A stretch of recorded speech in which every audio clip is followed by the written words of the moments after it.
Guys, homies, lady homies, everybody, we got some news. What's on today's show? Oh, I don't know, only maybe the biggest change to iPhone in the history of everness.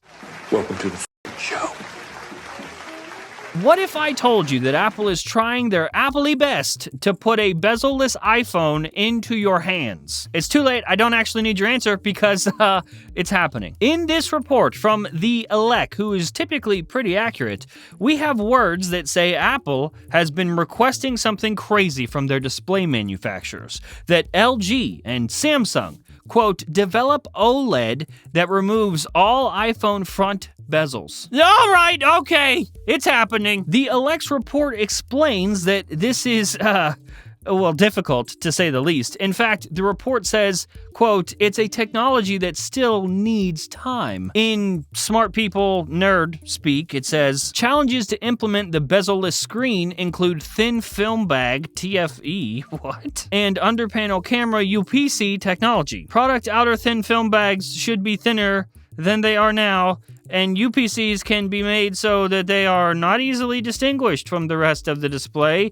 to expand user immersion. Yeah, so, basically, here's the thing. I didn't understand any of that. Make screen big, no bezel. That's what it says. You're welcome. Now, this is particularly difficult because, I don't know if you noticed this or not, but Samsung is one of the companies responsible for fulfilling Apple's request.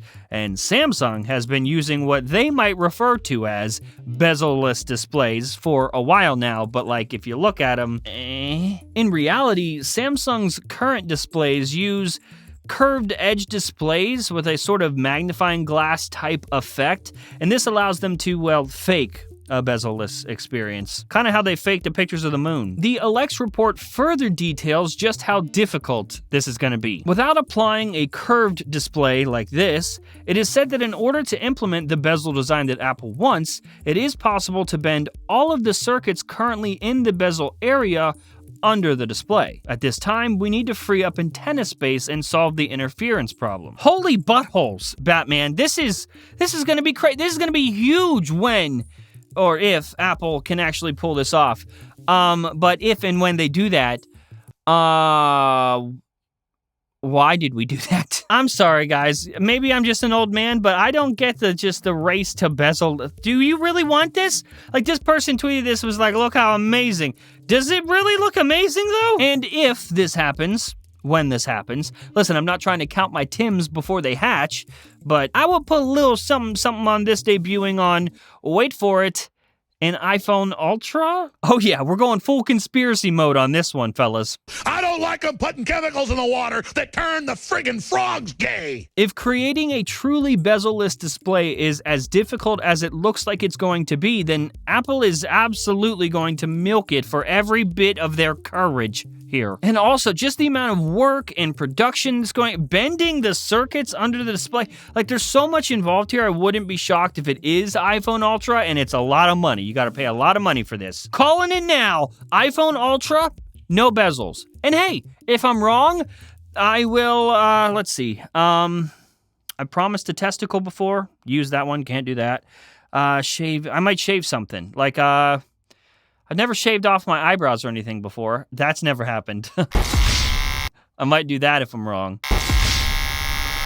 Definitely never happened before. It's never happened. We're always talking about Mac this, Mac that, but we never talk about how to make your Mac experience or even PC experience even better. That's why today's episode is brought to you by the Opera Desktop Browser. Opera Desktop is the next generation of web browser, engineered to be the one-stop shop for, everything you might want from a web browser, and so much more. Check out the way Opera handles something as simple as tabs. In Opera, we have tab islands that you can build yourself, pairing similar websites together, so when you're researching topics for school or even writing scripts for Front Page Tech, that's this show, you can compare all of your sources and inspirations and have them right there together. Oh, I love this. This is such a great idea. And it does not stop there. The geniuses at Opera also have everything from a free VPN and ad blocker built in to Opera Desktop. They've even got all sorts of cleverly integrated shortcuts to your most used activities like Spotify, Apple Music, and WhatsApp, Telegram, Facebook Messenger. I mean,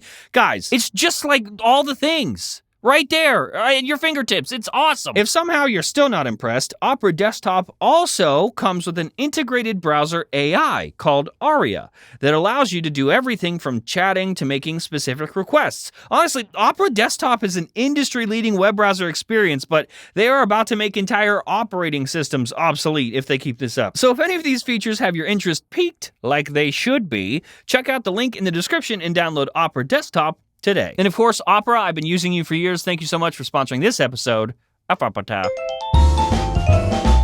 All right, hang on. Where are you going? We got one more, baby. Why don't you stay right here? Okay, so welcome to another installment of this year's iPhone is going to be the most expensive iPhone ever. No, but seriously though, this time. Probably true now. Because this time, the report is coming from Bloomberg. Not from Mark Gurman, but it's where Mark Gurman works, so yeah, that counts. Anyway, what the? Hey, Mark! No! You stay down there in the basement, and you don't come out till I get you out! You understand? No! Anyhow, Bloomberg's report states that Apple expects to ship around the same number of iPhone 15s as last year's iPhone 14. So, combining that with an increase in price for iPhone 15 Pro and 15 Pro Max, Apple should get a nice bump in overall iPhone revenue. Good for you, Tim. Hope you're happy with yourself. The general evidence for the price increase, at least so says Bloomberg, is actually a quarterly earnings call from earlier this year, in where Tim Cook suggested that everyone is willing to shill out for the best iPhone that they can get their grubby little fingies on. I think people are willing to really stretch to get the best they can afford in that category. That is a thing that Tim said. Translation, we're Okay, see, this is how we go about trying to predict an iPhone's price increase, people. We have a little bit of evidence, a little bit of actual journalism, and bam, this might really be it. This might really be the year where it finally happens. Yeah, I know. Every year iPhone price is going to increase, but whatever. Remember that not only are we getting USB-C on all iPhone 15 models, but the Pro models, Pro and Pro Max, the ones that are in question to become more expensive, well, they're getting possibly the addition of titanium side edges. The Pro Max is getting a periscope lens. Like, there's a bunch of stuff going on. Uh-oh, is this it? Is it happening? Is this enough to convince me, Jern, that yep, this is the year the iPhone is actually going to become more expensive? Do I believe it now? Well, how do I put this?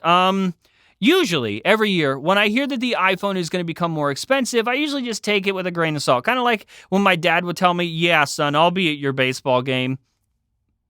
That dude never came to my baseball games, not once. But now, he's sobering up a little bit. It's like, hey, you're getting sober, cleaning up your life. Hey, son, I'm going to be at your baseball game. Okay, Dad, maybe. That's sort of where I'm at. I'm like, maybe. I should go to therapy.